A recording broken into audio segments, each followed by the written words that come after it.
আসসালামু আলাইকুম। সবাই কেমন আছেন? আশা করি সবাই অনেক বেশি ভালো আছেন। আল্লাহর রহমতে আমরা অনেক বেশি ভালো আছি।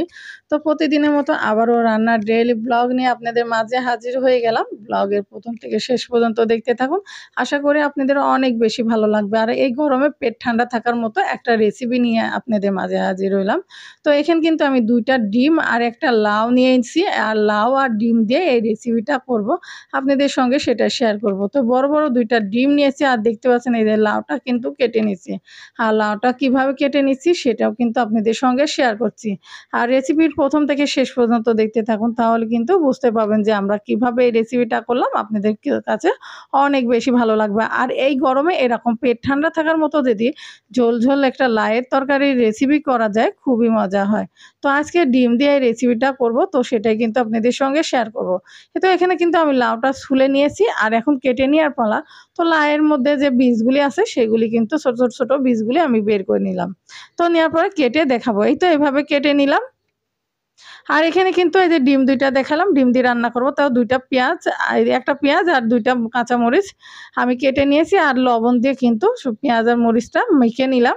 তারপর কিন্তু ডিমটা ভেঙে দেব। ডিমটা ভেঙে দিয়ে আমি কিন্তু সুন্দরভাবে মিক্স করে তেলে ভেজে এই ডিমটা আজকে রান্না করব লাউয়ের সঙ্গে।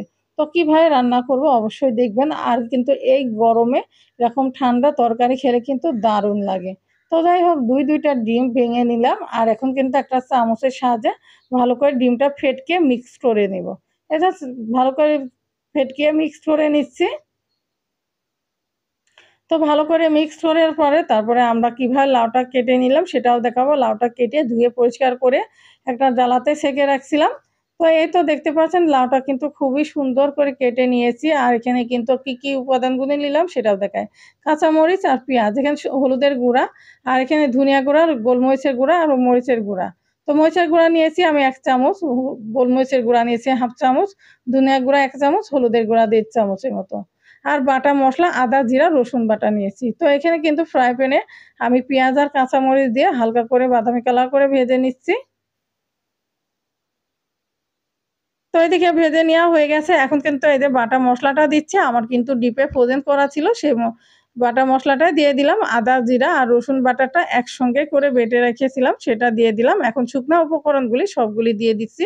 দিয়ে ভালো করে মসলাগুলি কষিয়ে রান্না করে নিব আর লাউটা দিয়ে দেব। তো সেটাও আপনাদের সঙ্গে শেয়ার করব। তো দেখেন এখানে একটু কিন্তু পানি দিয়ে দিলাম মসলাটা সুন্দর করে কষিয়ে নেওয়ার জন্য। আর মসলাটা যত কাঁচা যে গন্ধটা আসে সেটাও কিন্তু খুব সুন্দরভাবে চলে যাবে ভালো করে কষিয়ে নিলে। আর এখানে স্বাদ অনুযায়ী লবণটা দিয়ে দিলাম। তো লবণ দেওয়া হয়ে গেছে। এখন ভালো করে আবারও মসলাটা কষিয়ে নিচ্ছি। নেওয়ার পরে কিন্তু আ আরেকটু পানি দিয়ে ভালো করে কষিয়ে নিব। তো দেখুন ভালো করে কষিয়ে নেওয়া হয়ে গেছে। খুবই সুন্দর হয়ে গেছে। একটু পানি দিয়ে কষিয়েও নিয়েছি। এখানে কিন্তু আমি একটা দারচিনি দিয়ে দিলাম আর একটা তেজপাতা দিয়ে দিলাম। দিয়ে ভালো করে কিন্তু এখন সবজিগুলি ঢেলে দিলাম। দিয়ে লাউটা ঢেলে দিয়ে আমি মসলার সঙ্গে মিক্স করে এখন রান্না করে নিব। রান্নাটা কেমন হচ্ছে সেটাও কিন্তু আপনাদের সঙ্গে শেয়ার করব। আর এই লাউ থেকে কিন্তু অনেকটা পরিমাণে পানি বের হয়ে যাবে। তো সেটাও কিন্তু আপনাদের একটু দেখিয়ে দেব। তো দেখুন খুবই সুন্দর ইয়াম্মি একটা কালার এসেছে। আর এই লাউয়ের তরকারি কিন্তু এই গরমে খেলে মাশাআল্লাহ অনেক সুন্দর লাগে আর পেটটাও ঠান্ডা লাগে, মনটাও শান্তির থাকে। তো দেখতে পাচ্ছেন লাউ থেকে কতটা পানি বের হয়ে গেছে। এই পানিতেই কিন্তু লাউটা সিদ্ধ হয়ে যাবে। তারপরেও সামান্য পরিমাণে পানি দিয়ে একটু সিদ্ধ করে নিতে হবে কষিয়ে। তো যাই হোক এখন আবারও ঢেকে দিলাম। ঢেকে দিয়ে পানিটা শুকানো পর্যন্ত অপেক্ষা করব। এই তো পানিটা শুকিয়ে গেছে আর দেখুন খুব সুন্দরভাবে কিন্তু লাউটা কষে নেওয়া হয়ে গেছে। আর সামান্য পরিমাণে পানি দিয়ে কিন্তু আমি লাউটা সুন্দর করে কষিয়ে রান্না করার পরে এদের সামান্য পরিমাণে পানি দিলাম। দেওয়ার পরে কিন্তু এটা ঝোলের জন্য দিয়ে দিলাম। আর খুব সুন্দর করে বলক উঠে গেলে ডিমটা ভেজে নিব। ভেজে নেওয়ার পরে কিন্তু লাউয়ের মধ্যে মিক্স করে দেব। তো আমরা কিন্তু এখানে একটা তাওয়া বসে নিয়েছি। এই তাওয়াতে কিন্তু আমরা ডিমটা ভেজে নিব। আর দেখতে পাচ্ছেন খুবই সুন্দরভাবে ডিমটা ভাজা হচ্ছে। আর আমি কিন্তু একটা লোহার তাওয়া নিয়েছি। আর এই তাওয়াতে কিন্তু ডিমটা ভেজে নিলাম। খুবই সুন্দর হয়েছে দেখুন। আর এখন এই ডিমটার মাঝখান দিয়ে কিন্তু আমি কেটে নিব। কেটে নিয়ে সারি আমি লাউয়ের তরকারিতে মিক্সড করে দেব। তো এই তো দেখতে পাচ্ছেন খুব সুন্দরভাবে কেটে নেওয়া হচ্ছে আর এত সুন্দর হয়েছে। তো আপনাদের সঙ্গে সেটা তো শেয়ার করে ফেললাম। অবশ্যই জানাবেন আপনাদের কাছে এই রেসিপিটা ভালো লাগলে অবশ্যই বাসায় ট্রাই করে দেখতে পারেন, খুবই ভালো লাগবে।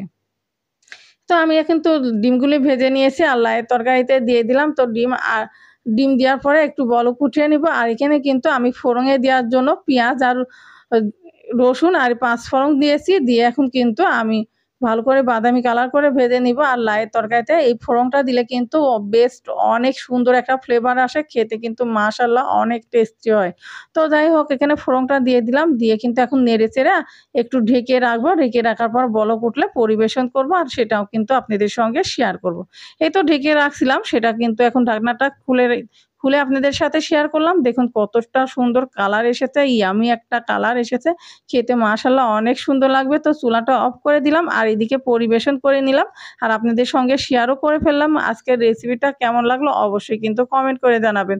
আর ভালো লাগলে অবশ্যই কিন্তু এই ঠান্ডা, ঠান্ডা লাউয়ের তরকারি করে বাসায় খেতে পারেন। আপনাদের বাড়ির বয়স্করা খুবই পছন্দ করবে। আর ভালো লাগলে অবশ্যই আমার ইউটিউব চ্যানেলটি সাবস্ক্রাইব করবেন, ফেসবুক পেজটি ফলো করবেন। এখনকার মতো বিদায় নিচ্ছি। সবাই ভালো থাকবেন, সুস্থ থাকবেন। আল্লাহ হাফেজ।